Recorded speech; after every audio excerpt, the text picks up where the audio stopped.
महिलाओं को आरक्षण जो दिया गया है उसकी शुरुआत कांग्रेस ने की। राज्यसभा में 2010 में ये पारित हो गया था। इसका आगे इन्होंने किया है, मगर आधा अधूरा किया। कह रहे हैं कि हमने पारित कर दिया, लागू अब 29 के बाद करेंगे। ऐसा कहीं होता है कि कानून बन जाए और उसको आप पारित नहीं करें? हमें आने दीजिए केंद्र में, हम आएंगे और महिलाओं को पूरा आरक्षण देंगे। बताएंगे कि हमें कितनी ताकत है। हमें बहुत ताकत है, अपार ताकत है। उसके सामने तो ये टिक नहीं सकते, रेत की दीवार की तरह भरभरा कर गिर जाएंगे। नमस्कार, मेरा नाम प्रेम है और आप लाइव स्ट्रीम देख रहे हैं। देखिए, जिस तरीके से महिलाओं को आरक्षण देने की बात करें, तमाम लोग वो कहीं ना कहीं खुश है। हमारे साथ बात करने के लिए लोकसभा के पूर्व स्पीकर मीरा कुमार हैं। मैडम से जुड़ेंगे और जानेंगे कुछ आप सीखा क्या है। महिलाओं को आरक्षण देने की बात की गई है, उनके लिए विधेयक भी बनाया गया। क्या लगता है क्या चीज़ हुआ? महिलाओं को आरक्षण जो दिया गया है, कितना कारीगर हो? महिलाओं को आरक्षण जो दिया गया है उसकी शुरुआत कांग्रेस ने की। उसकी नींव कांग्रेस ने डाली। ये राजीव जी का सपना था और इतने दिनों से हम इस कोशिश में थे। राज्यसभा में 2010 में ये पारित हो गया था। इसका आगे इन्होंने किया है, मगर आधा अधूरा किया। कह रहे हैं कि हमने पारित कर दिया, लागू अब 29 के बाद करेंगे। ऐसा कहीं होता है कि कानून बन जाए और उसको आप पारित नहीं करें? ये धोखाधड़ी की बात है। और हमें आने दीजिए केंद्र में, हम आएंगे और महिलाओं को पूरा आरक्षण देंगे।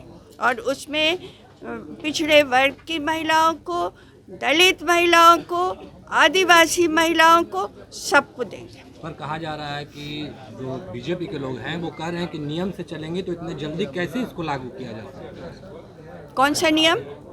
नियम तो ये है कि जैसे ही संसद में कोई भी अधिनियम पारित हो, उसके बाद वो कानून बन जाता है और वो तुरंत लागू होता है। ऐसा कभी नहीं होता कि कानून बन गया और वो सरकार चली गई और सरकार के जाने के 7 साल बाद वो लागू होगा। ये कोई विश्वास करने की बात है? पर कहा जा रहा है जो बीजेपी के लोग हैं वो कह रहे हैं तीसरी बार प्रधानमंत्री मोदी ही बनेंगे। कितना भी इंडिया के गठबंधन के लोग ताकत लगा के दिखा। ये तो हम बताएंगे कि हमें कितनी ताकत है। हमें बहुत ताकत है, अपार ताकत है। उसके सामने तो ये टिक नहीं सकते, रेत की दीवार की तरह भरभरा कर गिर जाएंगे। और कह रहे हैं कि जिस दिन सीट शेयरिंग की बात होगी उस दिन इंडिया गठबंधन टूट कर बिखर जाएगा। या प्रधानमंत्री चेहरे की बात करें, इसीलिए उन्होंने तो नहीं, सीट शेयरिंग की बात सबके मन में है, सबके मन में बहुत समय से है। उसके बावजूद ये गठबंधन बना। ऐसा थोड़ी कि सीट शेयरिंग की बात बाद में आएगी, ये तो शुरू से है। फिर भी इसके बावजूद बना है ये गठबंधन, तो मजबूत गठबंधन है। पर प्रधानमंत्री का चेहरे कौन होंगे? लगातार ये सवाल उठ रहे हैं। देखिए, जो प्रधानमंत्री के चेहरे हैं वो गठबंधन जब हमारा बन गया है तो अब निर्णय उनके हाथ में हो जाएगा। क्या लग रहा है 24 में इंडिया जीतेगी? क्योंकि प्रधानमंत्री नरेंद्र मोदी लगातार इंडिया शब्द से बचते दिखते हैं, बोलना भी नहीं चाहते हैं, इसको हटाने की भी बात चल रही है। क्या कह रहे हैं? इंडिया शब्द को लेकर कहीं ना कहीं विवाद हो रहा है। बीजेपी के लोग इंडिया बोलना नहीं चाहते, वो लोग भारत का परिवार।